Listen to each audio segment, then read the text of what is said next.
പൊതുപ്രവർത്തന രംഗത്ത് ദീർഘകാലത്തെ അനുഭവ സമ്പത്തും വ്യക്തമായ രാഷ്ട്രീയ നിലപാടുകൾ, ജനാധിപത്യ മൂല്യങ്ങളോടുള്ള ഉറച്ച പ്രതിബദ്ധതയും പുലർത്തുന്ന ബഹുമാനപ്പെട്ട ശ്രീ സി.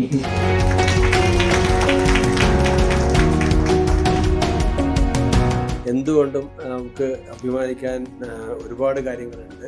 ഒന്ന്, നമ്മുടെ ഈ ഇൻസ്റ്റിറ്റ്യൂഷൻ ലോകത്തിൻ്റെ എത്തണം എന്ന് ആഗ്രഹിക്കുന്ന ഒരു പ്രധാനപ്പെട്ട ഒരു വ്യക്തിയാണ് അദ്ദേഹം.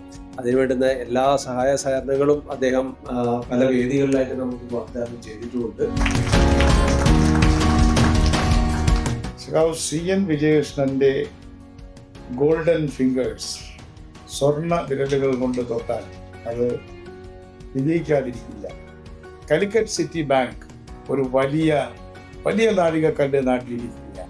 40 ലക്ഷം രൂപ KSRTC എന്ന പൊതുമേഖലാ സ്ഥാപനത്തിന് തരികയാണ്. കാലിക്കറ്റ് സിറ്റി ബാങ്ക് പതിവ് പോലെ ഒരൊറ്റ ലോങ് ഷോട്ടിൽ ഒരു ഗോൾ അടിച്ച് ഇതോടുകൂടി എല്ലാവരും ഒന്ന് ഞെട്ടും എന്ന കാര്യത്തിൽ എനിക്ക് യാതൊരു സംശയവുമില്ല. ഈ സ്ഥാപനം വളർന്നു എന്ന് പറയുന്നതിനേക്കാൾ അത് കേരളത്തിനും ഇന്ത്യക്കും ഒരു മാതൃകയായി എന്ന് പറയുന്നതാണ് ഏറ്റവും കൂടുതൽ ശരി. ഈ 9-9.5 വർഷക്കാലമായി ഒരാൾ പോലും ഈ സ്ഥാപനത്തെക്കുറിച്ച് എന്നോട് സ്വകാര്യമായിട്ട് പോലും ഒരു വിമർശനം ഉന്നയിച്ചിട്ടില്ല എന്നത് എന്നെ അത്ഭുതപ്പെടുത്തുന്ന ഒരു കാര്യമാണ്. എന്തായാലും എനിക്ക് നൽകിയ സ്വീകരണത്തിന് ഞാൻ ഹൃദയത്തിൻ്റെ ഭാഷയിൽ നന്ദി പറയുമ്പോൾ ഞങ്ങളുടെ എല്ലാ മനസ്സിൽ തെളിയുന്ന രൂപം MBRന്റെ രൂപമാണ്. ഇന്ന് ഈ ആശുപത്രി വലുതായതുപോലെ തന്നെ എനിക്ക് ഏറ്റവും അഭിമാനമുള്ള, ഏറ്റവും സന്തോഷമുള്ള കാര്യം MB രാഘവൻ എന്ന MBR എന്ന പേരിൽ അറിയപ്പെടുന്ന ആ മഹാനായ രാഷ്ട്രീയ നേതാവ് കേരള രാഷ്ട്രീയ ചരിത്രത്തിൽ ഈ ആശുപത്രിയുടെ പേരുകൊണ്ട് തന്നെ ഒരു നക്ഷത്രമായി തിളങ്ങി നിൽക്കുന്നു എന്നത് ഞങ്ങൾക്കെല്ലാം അഭിമാനമുള്ള ഒരു തരത്തിലാണ്.